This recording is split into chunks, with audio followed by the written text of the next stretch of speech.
Sayang tuh abah-abah ya joget ngono. Aku tidak bisa. Mak senut.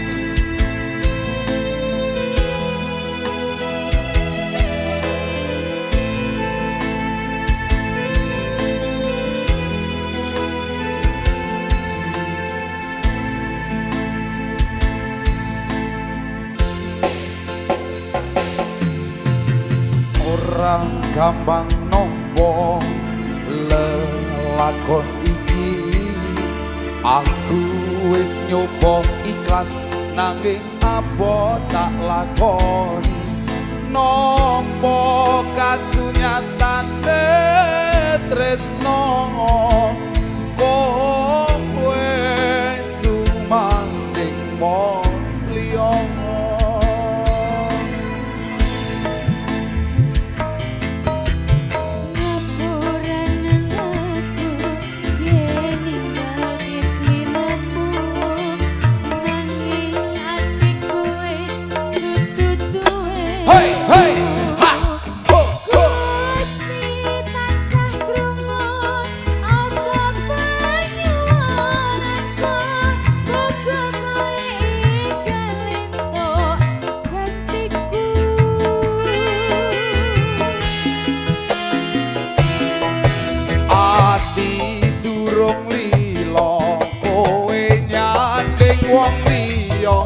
Apa iki kasunyatan sing tak tampa, bebasane kembang mekar ana ing ati nanging dudu aku sing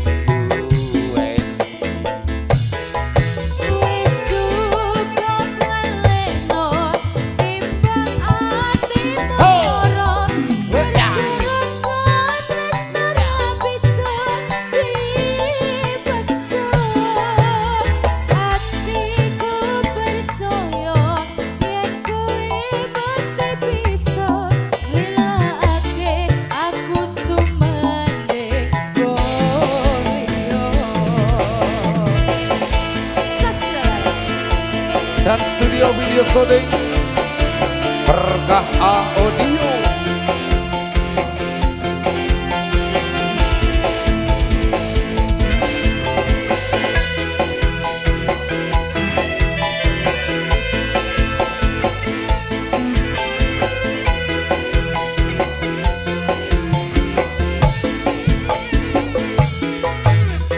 Ora gampang nompo lelakon iki, aku wis nyoba ikhlas nanging apa tak lakoni, nompo kasunyatane tresno kowe sumanding wong liya.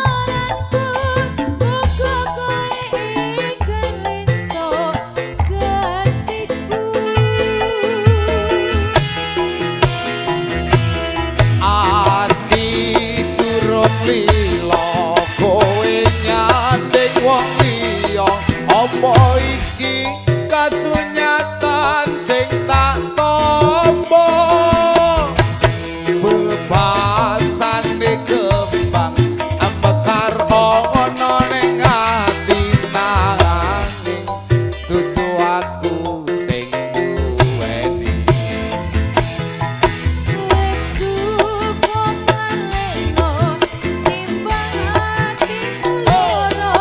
Rasa tresna bisa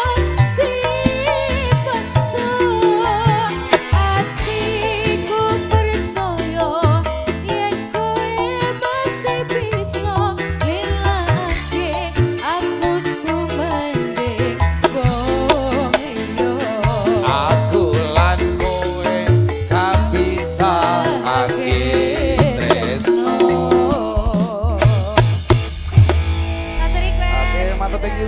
Break sejenak. Monggo teman-teman kaula muda.